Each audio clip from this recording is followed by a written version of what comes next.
as part of direct negotiations between the two countries.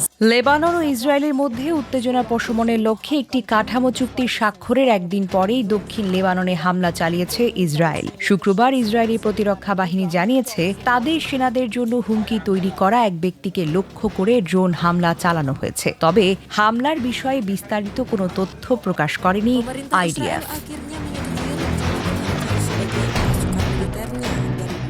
লেবাননের রাষ্ট্রীয় সংবাদ সংস্থা জানিয়েছে দক্ষিণ লেবাননের নাবাতিয়া আল ফাউকা শহরে এই হামলা চালানো হয়। হামলার পর লেবাননের সশস্ত্র গোষ্ঠী হিজবুল্লাহর নেতা নতুন চুক্তির তীব্র সমালোচনা করেন। আলোচনায় সরাসরি অংশ না নেওয়া হিজবুল্লাহ যুক্তরাষ্ট্রের মধ্যস্থতায় হওয়া এই কাঠামো চুক্তি প্রত্যাখ্যান করে। সংগঠনটির অভিযোগ, এই চুক্তি লেবাননের সার্বভৌমত্বকে ক্ষতিগ্রস্ত করতে পারে।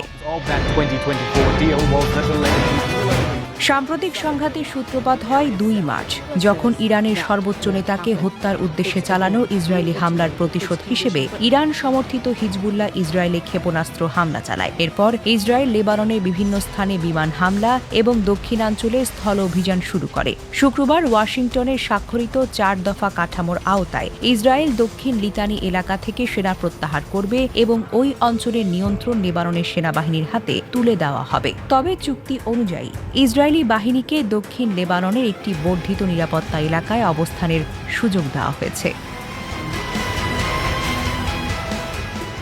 বিশ্লেষকদের মতে নতুন এই চুক্তি সীমান্তের সংঘাত কমানোর একটি প্রচেষ্টা বলেও হিজবুল্লাহর আপত্তি এবং ইসরায়েলের সামরিক তৎপরতা পরিস্থিতিকে আবারও অনিশ্চয়তার দিকে ঠেলে দিচ্ছে।